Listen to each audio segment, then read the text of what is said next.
Salut à tous et bienvenue sur les Chroniques du Blindage pour une revue de détail assez costaud et pleine de bonnes surprises avec cette nouveauté de chez Meng qu'est le Nammer. Il s'agit du transport de troupes de l'armée israélienne, l'un des transports de troupes, le dernier en date, le dernier développé. Donc Nammer, en hébreu, ça signifie léopard, mais c'est aussi la contraction de... me semble-t-il, Nakmar et Merkava.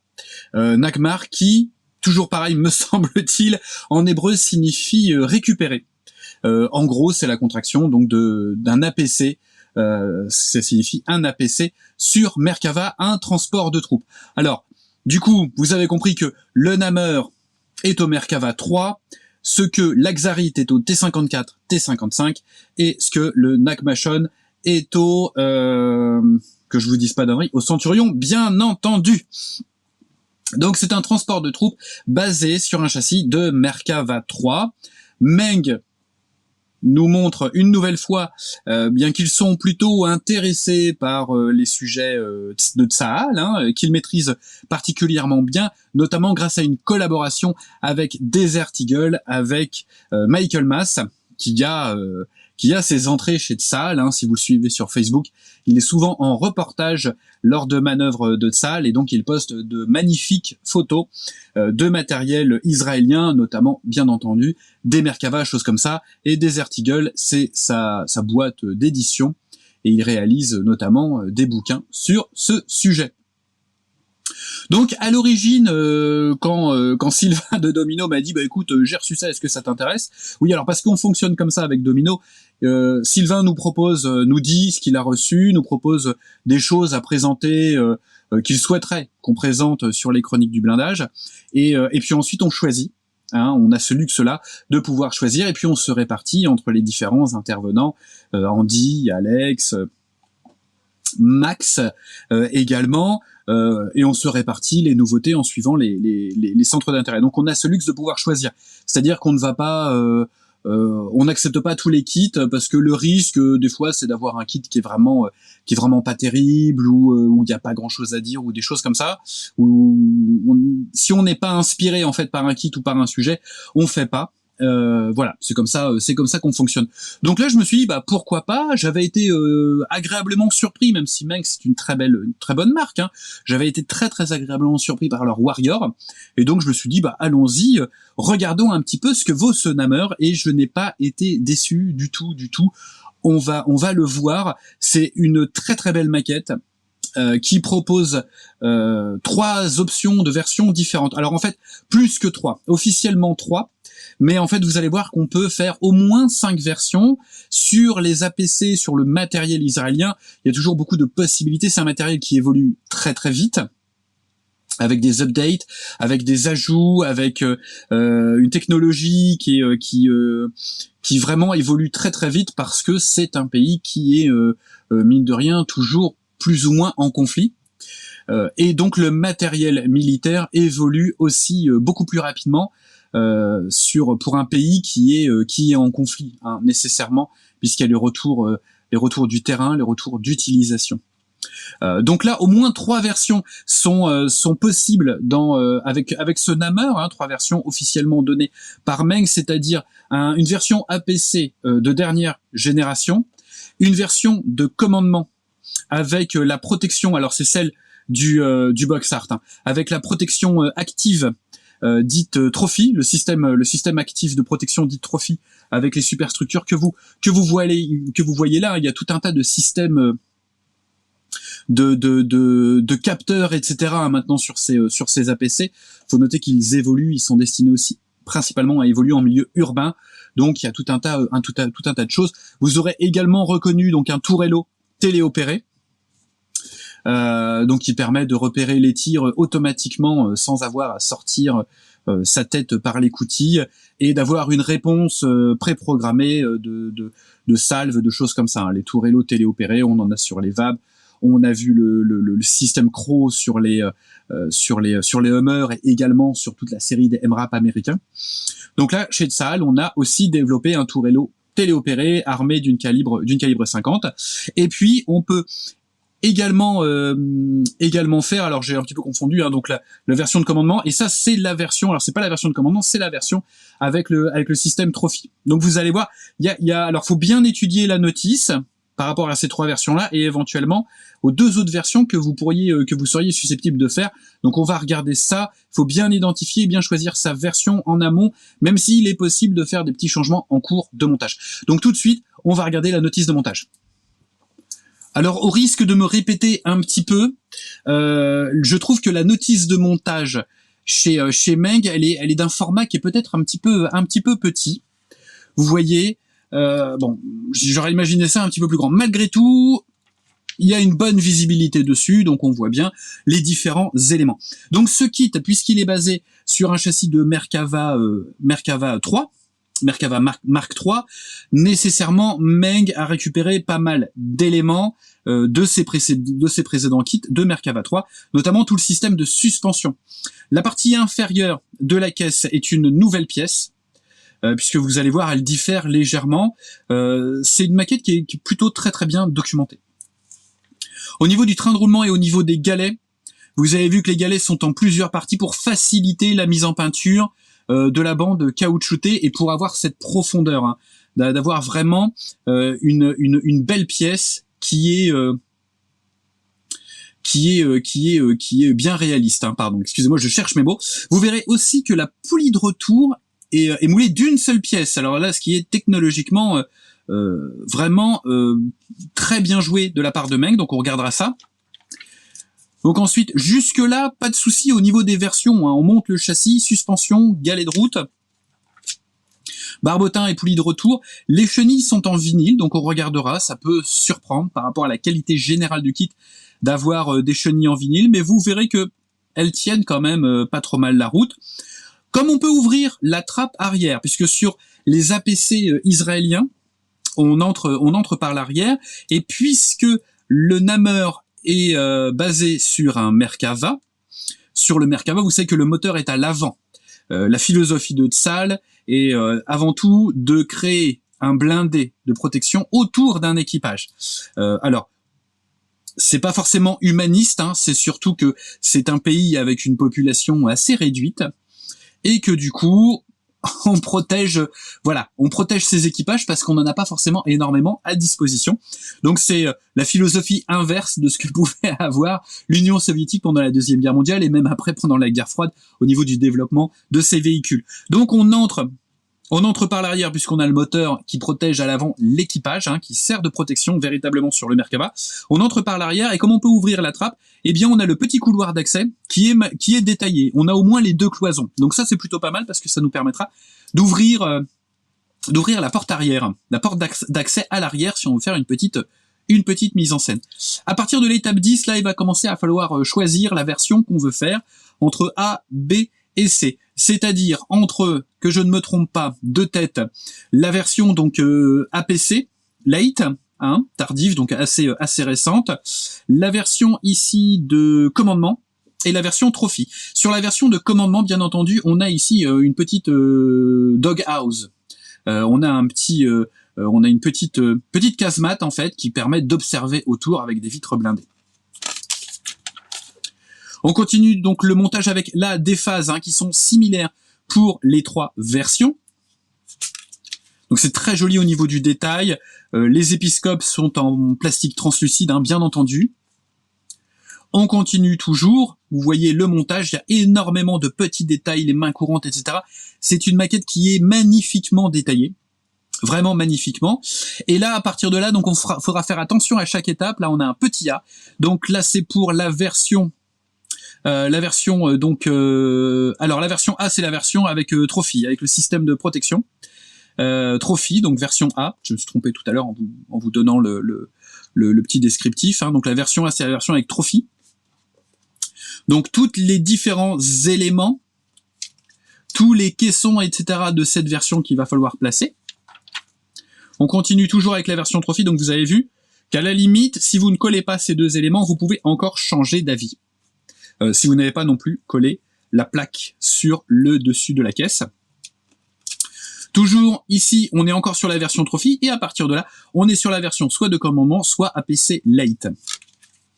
puisqu'on a petit b, petit c. Donc vous voyez, énormément de choses. Là, on est toujours sur B et C avec les renforts qui supportent les lance-pots fumigènes. Là, on est sur la partie B, donc qui est la dog house, hein, la superstructure avec les vitres pour pouvoir en fait se tenir debout et observer autour. Donc on a voilà cette version de commandement. Et sur cette version de commandement, on a 2 caissons. Et c'est là où vous pouvez extrapoler, alors décider d'une 4e version. C'est une version, la version dite LIC, hein, LIC. Donc sans mettre les caissons, donc avec simplement le système de protection, notamment les grilles hein, de protection RPG et la doghouse. Donc ça c'est une 4e version possible en fait, donc sans mettre ces caissons. On continue le montage, on est toujours donc sur cette version de commandement pour le coup avec les caissons. Toutes les protections, vous voyez, qui sont en plastique, hein, donc on regardera s'ils sont suffisamment fins pour l'échelle. Et puis, à la 34, donc vous mettez le dessus de caisse sur le bas de caisse. On continue toujours, donc là pour le coup, il faut faire attention, on n'a plus les petits numéros ici, mais on les a, vous voyez ici, c'est pour les différents dispositifs d'antenne de brouilleur qui se trouvent à l'arrière. Donc pour B et C, pour A, donc il y a des petites voilà, il y a des petites différences, donc il faudra faire attention, éventuellement stabiloter pour bien se repérer. Et puis on vient positionner donc ces éléments, hein, ces plaques à l'arrière, avec vous avez vu les fameuses petites chaînes avec les boules, hein, les petites chaînes lestées qui protègent contre les RPG et autres projectiles de ce type, hein, de type roquette. On a la porte arrière qui se situe donc à l'arrière. Et puis on continue à mettre les différents détails en faisant super attention donc aux différentes versions, soit B et C, soit A, sur les supports d'antenne. Les surblindages latéraux, des petits accessoires, donc jerrycan typique de Sahal, ainsi que toujours typique de chez Sahal, hein, les brancards pliés. Et puis on fait l'armement, donc l'armement du commandant, hein, du squad leader, donc la mitrailleuse GP, et puis le tourello, le Samson, qui est le tourello téléopéré. C'est une superbe calibre 50, on verra ça, mais vous allez voir, c'est magnifique. Et puis voilà, donc on met le tourello téléopéré, et puis la mitrailleuse du commandant de bord. On termine par les plaques qui vont prendre les marquages tactiques. Donc 2 types de plaques différentes hein, en fonction donc de la version A, C ou de la version B. Alors 2 têtes, du coup parce que je me suis un petit peu perdu au début, mais on va donc avoir, c'est sur la Trophy, c'est sur la version avec la protection active Trophy qu'on va avoir une plaque différente me semble-t-il. Et puis on peut faire une 5e version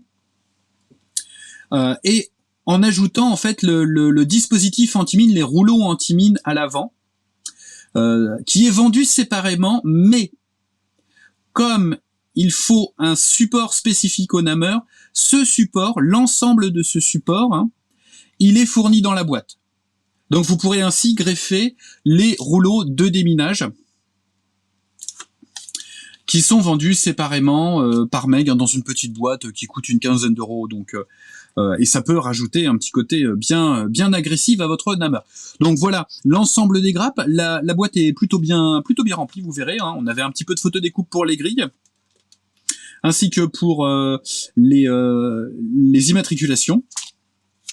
Et en termes donc de décoration, en termes de décalcomanie, on nous propose donc 3 options chacune pour les versions. Donc pour la version de transport de troupes tardif, hein, APC tardif, on est sur le mont, sur le Golan. Période inconnue, on nous dit, mais c'est très récent sur ces versions-là. Toujours du côté du Golan en janvier 2017, c'est la version de commandement. Et enfin, pour la version, alors non, je me suis encore trompé, décidément. Donc ici, c'est la version avec le système Trophy. Et là, c'est l'APC Lite, donc sans système trophy, sans version de commandement, c'est la version de base. Donc, et là, on est toujours du côté du Golan, période inconnue, mais on nous donne quand même la compagnie, la 4e compagnie du 12e bataillon. Donc ça reste quand même plutôt bien documenté. Eh bien, on regarde tout de suite les nombreuses pièces qui sont sur les nombreuses grappes de ce kit. On commence par les éléments les plus importants, hein, qui sont tout de suite visibles dans la boîte. C'est la première chose qu'on voit. C'est bien entendu les 2 éléments qui vont constituer la caisse. Alors pour le moment, je vous les montre en taille, voilà, en grand angle, pour que vous puissiez voir la taille. C'est un véhicule qui est quand même assez impressionnant, qui est assez grand, qui est limite plus imposant en fait que le Merkava. Parce qu'il a un côté beaucoup plus rectangulaire, hein, le Merkava avec la tourelle, il y a quelque chose de, voilà, il y a un petit design. Là, on est vraiment sur quelque chose qui est très très gros et en même temps très très compact. Avec ces deux éléments, donc le toit de tourelle et le dessous de la caisse, hein, qui est une nouvelle pièce, qui n'est pas le dessous de caisse du Merkava 3D précédemment édité par Meng. Donc ça s'adapte super bien. À blanc comme ça s'adapte super bien. On va regarder les détails parce qu'il y a beaucoup de très très bonnes surprises sur déjà ces 2 premières pièces. Alors tout de suite, on a la texture. J'espère que vous, voilà. Là on voit bien, on a la texture de l'antidérapant sur les zones où il doit y avoir de l'antidérapant. Donc, comme en général, j'ai tendance à noter qu'il n'y a pas d'antidérapant, eh bien là, autant se féliciter en tout cas Meng d'avoir reproduit l'antidérapant. Alors, les plus chipoteux d'entre nous trouveront qu'il est peut-être un petit peu fin. Apparemment, en me documentant sur le sujet, j'ai vu que sur les prototypes de Namur, l'antidérapant était plus fin que sur ensuite les versions de série. Alors, peut-être que, voilà, Meng... c'est plutôt basé sur des prototypes. Mais malgré tout, ça évite de refaire l'antidérapant, même si on le trouve un petit peu fin. Quoi qu'il arrive, ça évite quand même de le refaire. Et il est présent au son droit où il doit être. Donc ça, c'est plutôt une bonne nouvelle. On en profite aussi pour regarder les détails, hein, qui sont moulés directement sur la caisse. Les différents boulons des plaques de blindage. C'est superbe. C'est vraiment très très joli. C'est une vraie très très bonne surprise, hein. Si vous êtes amateur de matériel israélien ou même de matériel moderne, c'est vraiment un kit qui va vous émoustiller le scalpel, hein. Ça, alors là, c'est difficile. Quand on a ce kit en main, c'est difficile de résister. Et moi, je suis pas forcément un grand amateur du matériel israélien. Donc en tout cas c'est pas mon premier amour et je kiffe pas nécessairement, mais quand je vois un kit comme ça, c'est hyper tentant parce que on se dit on va faire quelque chose de mortel avec ça. On regarde aussi sur le dessous de caisse, hein, parce qu'il y a des détails qui sont très sympas. On va essayer de les voir bien comme il faut. Regarder les lignes de soudure. Regardez aussi le détail, hein, de toute façon des détail là, c'est superbe. Et on a de magnifiques lignes de soudure. Alors est-ce qu'on va pouvoir les voir correctement? Ça c'est hyper important. Regardez là, au-dessus de mon ongle, la petite ligne de soudure ici. Et on en a une deuxième ici. On en a là, vous voyez, tous ceux qui sont là, il est soudé. C'est vraiment très très beau, c'est très fin. C'est hallucinant parce que là, ça nécessite pas de refaire les petits points d'accroche triangulaires là. Ils sont super. C'est très très beau. On continue avec 2 pièces qui étaient à l'intérieur de la caisse. En fait, ce sont les barbotins. Et je vous l'avais dit tout à l'heure, des barbotins qui sont moulés d'une pièce. Alors là, chapeau bas, je m'incline. Alors il faudra juste faire attention à bien ébarber. Mais ça... Alors il y a un petit peu débarbage, vous voyez, à l'intérieur. Mais moulé d'une pièce. Donc technologie au top, hein. Pour mouler une pièce comme ça, d'une pièce, c'est chapeau bas.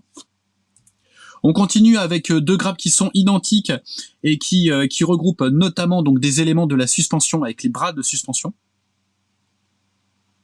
On a aussi les moyeux des galets. Et on a également donc le barbotin. On avait vu la poulie de retour. Là, on a le barbotin. avec de très très jolis. C'est très très beau. La seule chose en fait qui est un petit peu déconcertante, en tout cas qui fait mal aux yeux et qui est pas pratique pour la vidéo, c'est que le plastique il est vraiment très très clair. Les grappes elles sont quasiment blanches, mais j'espère que vous pouvez voir. Hein, là on peut quand même bien voir les détails. Hein. C'est très très beau. Autre grappe en double hein, qui regroupe donc les suspensions. On a encore des bras là de suspension. Regardez, on a un marquage de fonderie. C'est classe. Hein. Là, on a une partie d'un galet de route. On a le petit cerclage intérieur. Et on a ensuite la bande caoutchoutée. Voilà, donc vous avez vu, hein, c'est un mètre en plusieurs fois. Mais au moins, on a une bonne profondeur qui est bien réaliste. Hein. Et les galets, ils vont être tip top avec ça. Hein. Ceux qui ont déjà monté le Merkava 3 de chez Meng ne me contrediront pas. Ça prend peut-être un peu plus de temps, mais le résultat, il est tip top. Puisqu'on est sur le train de roulement, eh bien, restons sur le train de roulement avec les chenilles. Donc des chenilles qui sont fournies en vinyle, blanc également. Alors ça peut être surprenant parce que vu la qualité du kit, on aurait pu s'attendre peut-être à des chenilles en portions, pas forcément en maillon individuel, workable, tout ça, mais au moins en section et en maillon individuel pour le pourtour du barbotin et de la poulie de retour. Donc non, on a des chenilles en vinyle qui malgré tout, hein, eh bien sont pas mal. Franchement, étant donné qu'on les verra assez peu, hein, puisque vous avez les jupes latérales sur le Namur. On les verra assez peu, je trouve quand même qu'elles sont jolies. Ah, qu'elles sont jolies, ces chenilles de Namur. Elles sont pas mal. Hein. Il y a assez peu de travail à faire, il y a juste... Je vais essayer de vous retrouver l'endroit. Il y a un moment donné, j'avais vu qu'il y avait... Voilà. Voilà, il faudra juste enlever cette petite partie. Mais sinon, vous voyez, autour du barbotin, ça fait illusion, hein. C'est plutôt pas mal. C'est plutôt pas mal. Un vinyle, voilà, donc un vinyle blanc. Même l'intérieur, hein, pour le coup, là, vous n'avez pas de pastille d'éjection.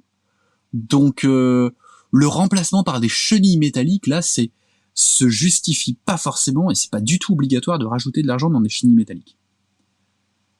Si vous gardez les jupes latérales, hein, qui sont d'ailleurs rarement retirées de toute manière, vous pouvez conserver ces chenilles. Une grappe de plastique transparent, bien entendu, pour tous les nombreux épiscopes et vitres blindées de la Doghouse sur le dessus de la caisse pour la version de commandement ou la version hélicée. Donc, c'est bien transparent. Hein. Là, sur fond noir, vous vous rendez pas compte, mais là, regardez, hein, c'est nickel. Hein. On a une super transparence. Je mets mon doigt derrière. C'est très très bien. C'est très chouette. Sur cette petite grappe, on va trouver de quoi assembler la calibre 50, alors avec au choix différents canons pour la calibre 50, notamment le canon, alors là c'est pas forcément typique, pas forcément ultra contemporain hein, sur le Namur, avec le cache-flamme, mais ça c'est une grappe qui a été récupérée sur d'autres kits qu'ils ont sortis, ou voilà, où le cache-flamme pouvait être éventuellement suivant les versions présentes. Quoi qu'il arrive, les canons sont percés. Donc ça, c'est plutôt une bonne nouvelle une nouvelle fois. On a une bande de cartouches et le corps de la mitrailleuse est ici et il est très joli. Il y a un petit peu débarbage, mais regardez le tube, le manchon il est percé, c'est plutôt super fin. Encore une fois, on n'est pas obligé d'avoir recours à de la photodécoupe sur cet élément pour détailler. Là, vous voyez au niveau du viseur, vous pouvez simplement essayer de creuser. Juste un petit débarbage à faire, rapidos, parce que c'est un petit peu... le plastique est un petit peu dégueulé sur le moule, là. Mais sinon, c'est super. C'est pas mal. Hein. C'est pas mal. Je vais peut-être arrêter avec tous ces superlatifs, parce qu'on n'a pas terminé, il nous reste encore pas mal de grappes. Mais on jette un petit coup d'œil, on a des caisses à munitions. Voilà, type américaine moderne. Mais qui ne seront pas utilisées sur le système Samsung. Vous le verrez sur le téléopéré. Il y a d'autres caisses. On continue et là on entre dans le cœur de la chose avec de nombreuses grappes qui contiennent tous les détails et les éléments de la caisse pour les différentes versions. Je commence ici avec les fameux couloirs d'accès à l'arrière, donc ils sont à l'intérieur, et vous avez vu, comme ils seront visibles si on ouvre la trappe arrière, eh bien ils sont correctement détaillés. Très très bien détaillés, donc ça c'est plutôt super. Là on a le toit de la doghouse, de la petite casemate sur la version de commandement et la version hélicée, avec l'antidérapant, et les barres qui sont là vont supporter en fait les systèmes de protection avec les tubes. Toujours sur la doghouse, vous voyez, avec les fenêtres, les ouvertures pour mettre les vitres blindées. C'est très très très joli. Ça, ce sont les parties arrière. Ça fourmille littéralement de détails de toutes parts sur voilà les éléments qui doivent comporter de l'antidérapant, comportent effectivement de l'antidérapant. Donc ça c'est bien vu, hein. Pour une fois, ça c'est une bonne nouvelle. On continue toujours avec des grappes de détails où on a ici pour la doghouse les fameux grillages de protection. Donc et vous voyez c'est super fin. Pas besoin d'envisager de remplacer ça par du tube laiton ou de la photo découpe. Là, je les trouve super fins. J'avais eu un peu plus de retenue sur les slat armor du Warrior, mais là c'est tout bon. Là, c'est vraiment tout bon, c'est super. C'est vraiment nickel. On a également, vous voyez, plein de toutes ces petites pièces, tout est bien détaillé. On a la mitrailleuse ici, les petites protections, les petites chaînes avec les maslottes au bout, elles sont ici. Là, pareil, pas la peine d'envisager le remplacement par des chaînes en laiton, hein. Là, ça fonctionne super bien. Alors bien sûr, c'est pas sur la tranche, c'est un petit peu plus discutable, mais quand on les regarde comme ça, c'est tout bon, hein. Avec une bonne petite peinture, un petit brossage derrière pour faire ressortir le relief, et ça fait son effet, hein. Là, on en avait parlé, ce sont les brancards, hein. Toujours sur les véhicules de salle. On a les brancards, les brancards, je sais plus comment ça s'appelle en anglais. J'avais mis un fond noir pour qu'on voit bien, mais voilà, là on le voit. Là, il y en a pas, et là, il y en a. Voilà, comme ça vous permet de voir un petit peu la différence, les mains courantes et autres poignées, vous voyez, elles sont quand même fines, hein. On fera hyper gaffe au dégrappage, mais si on dégrappe ça correctement, on est plutôt bon pour la suite. Les nombreux supports d'antenne, les écoutilles avec l'antidérapant dessus, bien entendu. Une dernière grappe, j'ai gardé le meilleur pour la fin.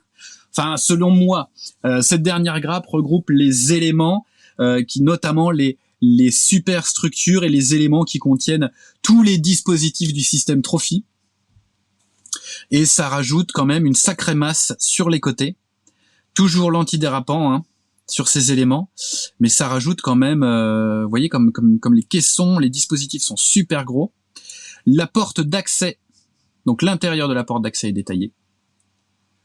C'est vraiment très très bien. Ça c'est l'extérieur de la porte. Et là l'intérieur, on peut l'ouvrir sans souci, hein. Et en plus, on verra le couloir d'accès. Donc ça, c'est plutôt cool. Et pas mal, vous voyez, pas mal d'éléments, hein, pour ce système Trophy. C'est vraiment presque une petite maquette dans la maquette.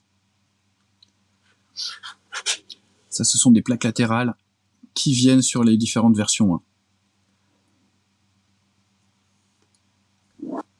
La planche de photodécoupe, donc comme de coutume chez Meng, et on voudrait tellement que toutes les planches de photodécoupe soient comme ça. Donc planche de photodécoupe près entre deux films parce que les pièces sont prédécoupées. Vous voyez, il n'y a aucun tenon. Donc on enlève le film, on prend la pièce, et hop, c'est parti. Hein, c'est la photodécoupe Easy 2.0, on aimerait que toutes les planches de photodécoupe soient comme ça. Donc avec les immatriculations, et puis les différentes petites grilles. Une petite feuille de décalcomanie avec les différents marquages pour les 3 versions proposées. Un dernier mot sur les petits plus qui peuvent parfois se cacher sur les grappes. Ici, si vous avez un incident de boulon, eh bien sachez que il y a 2 grappes en fait, hein, comme celle que je vous présente là. Vous avez sur chacune de ces grappes une petite rangée de boulons, hein, qu'il faudra venir à raser. Alors soit avec une lame, carrément une lame de rasoir, ou sinon un scalpel, bien net, et puis vous récupérez un petit boulon. Ce n'est pas tout, il se cachait aussi sur cette grappe des numéros de fonderie. Voilà, donc si vous les utilisez pas pour cette maquette, mettez-vous-les de côté, parce que ça peut toujours servir. Des petits numéros de fonderie comme ça, donc il y a 2 séries comme ça, puisqu'il y a 2 grappes. C'est les petites choses qui sont, les petites surprises, les petits bonus qui sont cachés, et qu'il fallait trouver sur la grappe. Je vous donne le numéro de la grappe, c'est la grappe B. Voilà, au cas où, c'est sur la grappe B. Alors, comme toujours, Meng me surprend. Voilà, c'est ce qu'on peut au moins trouver à dire sur Meng, c'est que ils arrivent à me surprendre tout simplement parce que quand je vois les annonces de matériel moderne comme ça israélien, comme c'est pas trop mon truc, c'est pas trop mon kiff, je regarde ça, je dis oui, encore un Merkava, encore un machin, encore un truc. Bon, dans le cas présent, on peut pas dire encore un Hammer parce que le Hammer existait en kit complet en résine chez Legend. Il y avait une conversion aussi. Je crois que c'est une conversion chez AEF Design. Mais là, c'est pour ça. J'ai dit à Sylvain, écoute, tu me l'envoies, je vais jeter un petit coup d'œil, voilà. Et c'est vraiment une grosse bonne surprise. C'est quand même une maquette qui donne envie de faire de l'israélien à des maquettistes qui n'aiment pas trop faire de l'israélien. Donc là c'est plutôt balèze, avec cette texture de fonderie qui est enfin reproduite. Hein. Alors certes, elle est peut-être un petit peu fine, on pourra trouver à dire, bien entendu, mais elle est là, elle est présente et elle est positionnée correctement. Donc ça, c'est plutôt une très bonne nouvelle. Vous avez vu au niveau du détail, c'est quand même super crispy, hein. C'est bien net, c'est bien nickel, tous les petits détails sont là, c'est vraiment très beau. La version avec le système de protection Trophy, c'est quand même ça ajoute au Hammer un petit côté un petit peu musclé. En même temps, la version de commandement avec la doghouse et en plus les caissons latéraux pour le coup, c'est pareil, ça remuscle un petit peu le Hammer. Bien sûr, en termes d'armement, la mitrailleuse téléopérée Samson, ça ajoute un petit côté. Et en plus, si vous choisissez l'option, parce que le système de déminage, le système de déminage qui s'appelle, je vous l'ai pas dit tout à l'heure parce que c'est assez compliqué, le Noshri de gemme d'Alette, le système de déminage par rouleau, qui ressemble à un KMT mais adapté par les Israéliens, vous pouvez le mettre, ce dispositif, sur les 3 versions. Il est possible de le mettre sur les 3 versions. Commandement, APC, donc en version tardive, et APC avec le système Trophy de protection active. Donc c'est une vraie belle maquette que vous trouverez autour de 50 €, je crois. Donc on est sur un très bon rapport qualité-prix. Les petites critiques éventuelles. Alors, un dernier point positif quand même, c'est cette fameuse photo découpe prédécoupée. Ça fait gagner du temps. Ça en ferait presque oublier que la photo découpe, des fois, ça peut être chiant. Je mettrai un bip à ce moment-là. Et parce que ça peut l'être. Je veux dire, embêtant, ennuyeux, exacerbant. Au niveau des petites critiques, alors ces chenilles en vinyle par rapport au reste du kit, c'est quand même surprenant d'avoir encore des chenilles en vinyle. Et en même temps, quand on regarde les chenilles, on se dit elles tiennent quand même bien la route. C'est jouable, c'est faisable. Vous voyez d'ailleurs qu'elles sont assez peu visibles au final. Donc ça, c'est le petit point vraiment. Allez, le petit point noir, mais qui va pas empêcher, qui doit pas vous empêcher d'acheter le kit. Parce que même si vous achetez pas les chenilles Frioul, si vous rajoutez pas de sous dans des chenilles Frioul, les chenilles du kit, elles feront l'affaire. Il y a vraiment pas de souci. Quitte à faire un achat supplémentaire, achetez-vous le système de déminage, les rouleaux de déminage à l'avant. C'est autour de 17 € chez Domino. Grouillez-vous parce qu'il y en a plus que 2 en stock. Et là, vous aurez quelque chose d'assez un ensemble qui va être quand même super impressionnant. Alors je dis plus futuriste parce que en fait le futur c'est maintenant. Vous le voyez sur les véhicules, quand on avait le Terminator russe, on disait c'est futuriste. Quand on avait le Nakmachon, c'est futuriste. Non, là on est dans le futur. Là les véhicules modernes maintenant c'est ça. Qui profitent en plus, en tout cas pour Tsahal, d'un retour immédiat utilisateur sur le terrain. Donc il y a une évolution qui se fait très vite. Quand on regarde le matériel de Tsahal, on a l'impression d'être au salon de l'armement de Satori avec les dernières technologies. Hein. Ils sont quand même à la pointe et ils font évoluer leur matériel. Donc un Hammer qui est vraiment un coup de cœur, qui est une belle découverte. Donc merci Sylvain. Donc forcément, puisque je remercie Sylvain, sachez que c'est parce que c'est Sylvain qui me l'a envoyé et que donc vous allez trouver ce kit chez notre partenaire Domino. Je vous mets le lien en dessous si vous voulez accéder directement à la page de vente sur leur nouveau site. Je sais pas si vous êtes allé faire un tour. Le nouveau site est quand même vachement plus agréable, même pour faire des recherches, pour naviguer, pour se promener, pour se balader, regarder les nouveautés ou regarder ce qui va arriver. Parce que sur le site Domino, vous pouvez aussi précommander des maquettes qui vont arriver et vous pouvez aller voir tous les jours les nouveautés qui sont arrivées. Et ça c'est plutôt sympa. Donc une bonne surprise de chez Meg qui titille ça titille le scalpel. Vraiment ça titille le scalpel et ça émoustille l'aérographe. Voilà, je terminerai sur ces deux jeux de mots, je suis à court de boutades et de blagues pour aujourd'hui. Voilà, je vous dis à très vite, bonne maquette à tous, faites attention à vous, faites attention aux autres. Et puis très vite sur les chroniques du blindage. Allez, la bise.